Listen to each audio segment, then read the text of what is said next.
aí que vem uma coisa muito interessante também que eu queria falar, que é a disputa pelo futuro. Na vida espiritual ativa, quando a gente pensa em coletividades, a gente entra também numa coisa que estamos vivendo hoje, que é uma disputa pelo futuro. Por quê? Porque você vai fazendo os exercícios de imaginações, né? Será que é isso mesmo que eu quero? Será que eu vou reproduzindo o passado? Será que eu o mantenho? Será que não? Então, a dimensão de futuro, ela também é problematizada. Que futuro é esse que eu quero para mim e para o mundo que eu habito? E eu acho que a dimensão do cuidado, da acesse, entra muito nessa dimensão também das imaginações. Que futuro é esse? Né? Isso é atividade espiritual ativa também, né? Na minha perspectiva, ter pessoas reunidas, pensando outras educações, como poderia ser diferente, isso já é uma atividade espiritual. Essa é a atividade espiritual, né? Se fosse numa religião, seria o momento, digamos assim, do ritual. Né? Então, é uma atividade no mundo do espírito. Isso.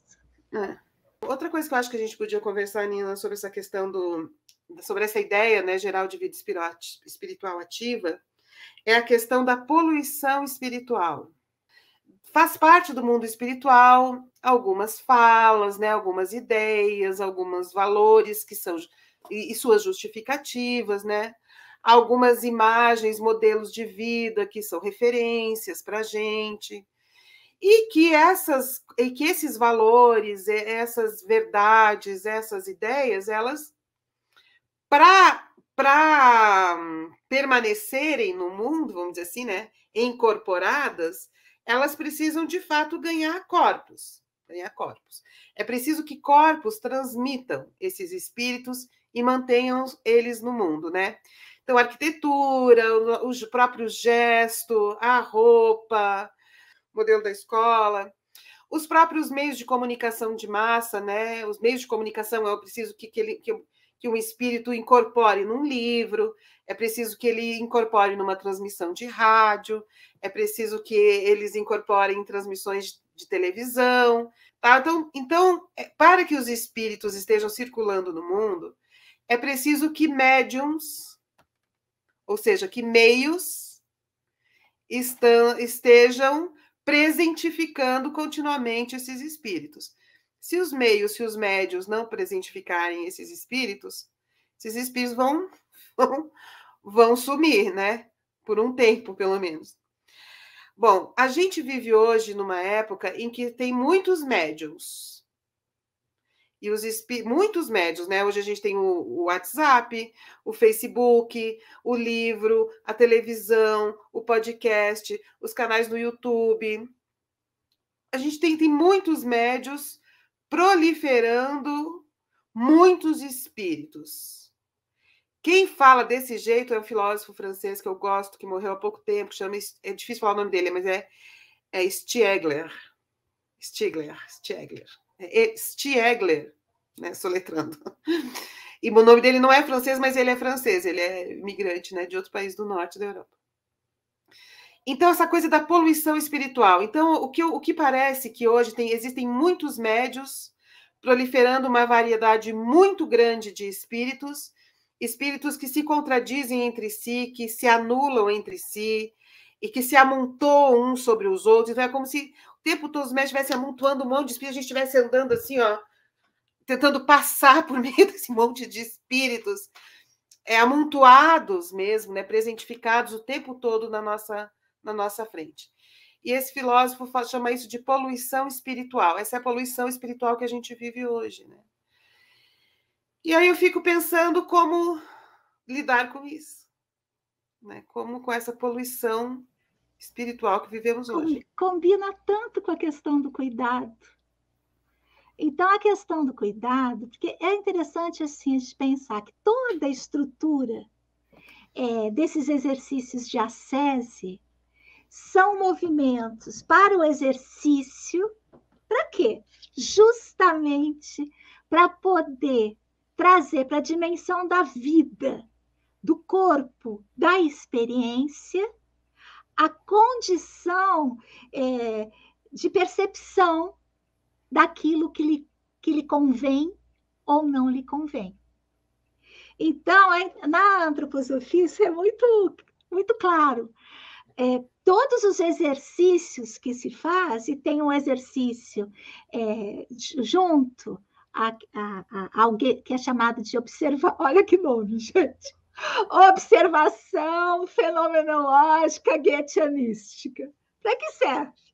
Aí você, nas formações para médico, professor, terapeuta, nas formações, nós fazemos exercícios de observação do fenômeno. Que fenômeno? Pega lá um feijão, planta o feijão, todo dia olha para aquele feijão, tenta desenhar, tenta descrever, tenta ficar na descrição, observando, fortalecendo a cognição, para que você, através da sua própria corporeidade, tenha condições de olhar para o mundo, não só através dos intermediários que você chamou tão lindamente de médiuns a partir desse autor.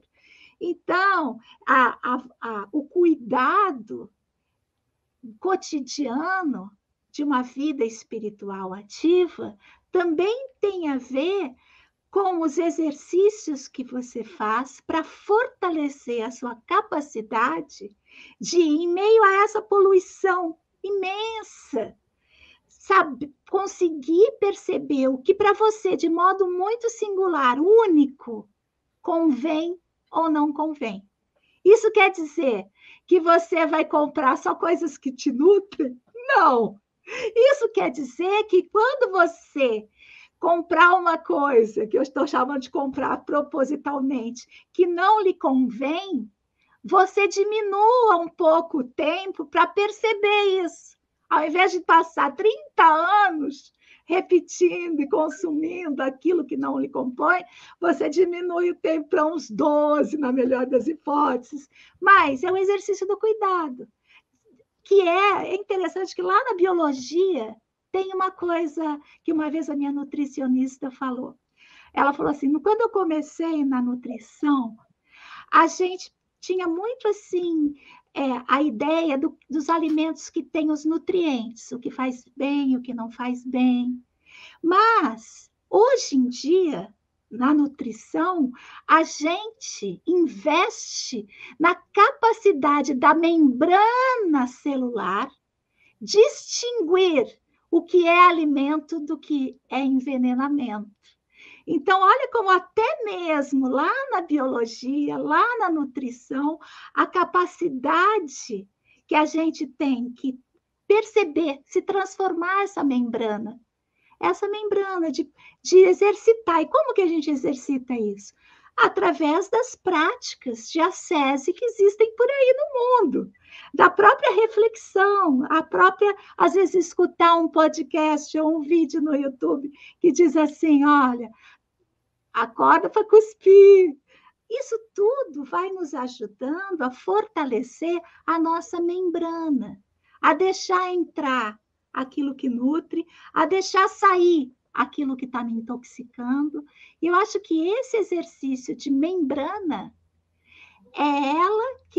é como a máscara, que nos permite habitar um mundo onde tem essa poluição muito grande também nas ideias. Então, eu acho que um pouco isso, aos poucos, a gente vai percebendo mais rapidamente, aí a gente já vai envelhecendo, viu, gente? Eu vou dando a dica. Quanto mais velha a gente vai ficando, mais experiência a gente tem, mais a gente percebe. Mas a questão é transferência ou de não. Ou não. Transferência de gozo. Ao invés de ter gozo em viver puro, limpo, sem nenhuma coisa, ter o gozo de fazer a investigação, o gozo investigativo. Será que isso é bom para mim ou não? Isso tem que Do me dar mais mundo. gozo do Um que só propósito. comer coisas boas. Ah, mas entende? O gozo é que transfere, ao invés de o gozo para uma higienização completa, muitas pessoas que entram no caminho da ascese, que entram no caminho do cuidado, que entram no caminho da vida espiritual ativa, acabam se tornando inflexíveis, né? Acabam se querendo uma higienização completa. Um E perigo. é um perigo, é um efeito colateral da É um perigo própria para o prática. espírito. Exatamente. Por isso é importante a gente ter o gozo da experiência. Acho que se eu pudesse, assim, resumir o que a gente falou, tenha a alegria da experiência, a alegria, o gozo de experimentar. Quando você se coloca no lugar do experimentador, do cientista, vou chamar agora para puxar a sardinha para as ciências, né? Do cientista que está ali, ele não sabe, ele tem sempre o quê? Ele tem sempre o risco, a confiança e a alegria de estar fazendo esse experimento. Se a gente coloca a nossa vida nesse lugar, né, fica mais leve um pouco, a gente aprende a dar risada também um pouco da gente E mesmo, né? aprender a chorar também, né? Às vezes aprende a chorar, que às vezes a vida é dura, chora, a vida é dura, chora, né? Isso também é usufruir a experiência. A vida pode ser muito difícil, né? Às vezes ficar muito E é triste, com aquela muita raiva, pode faz não, ela parte. é, né? Exato. Agora, gente, olha só, eu tenho uma coisa para falar também da poluição espiritual e do ataque espiritual, nesse contexto que a gente está falando, né? O que é um ataque espiritual nesse contexto que a gente está falando, da poluição espiritual, com essa proliferação dos médiuns e esses montes de espíritos vão caindo em cima da gente? Disputa pela sua atenção. Disputa pelo seu tempo. Então, entenda que você, né, todos nós estamos o tempo todo correndo um risco, o tempo todo, porque os espíritos estão, por meio dessas mídias, desses médiuns proliferados, disputando a nossa atenção, disputando o nosso tempo, que é a forma que eles têm de nos prender no seu encanto, no seu feitiço, que vai dar dinheiro para eles. É uma forma como eles têm de fazer dinheiro, é disputando a nossa atenção, né? Então, acho que tem que pensar nisso também, né? Entender essa... A gente está pisando nesse terreno, né? Que os espíritos estão...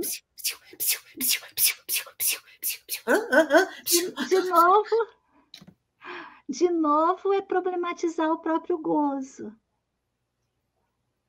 né? O exercício, o dispositivo do cuidado é o mesmo. Observar os motivos, refletir sobre as questões, observar a si mesmo, né? Ver se a sua potência aumentou ou diminuiu, se você está se gostando mais ou menos. Tudo isso são dados da experiência que, que, que fazem você cair menos nas armadilhas.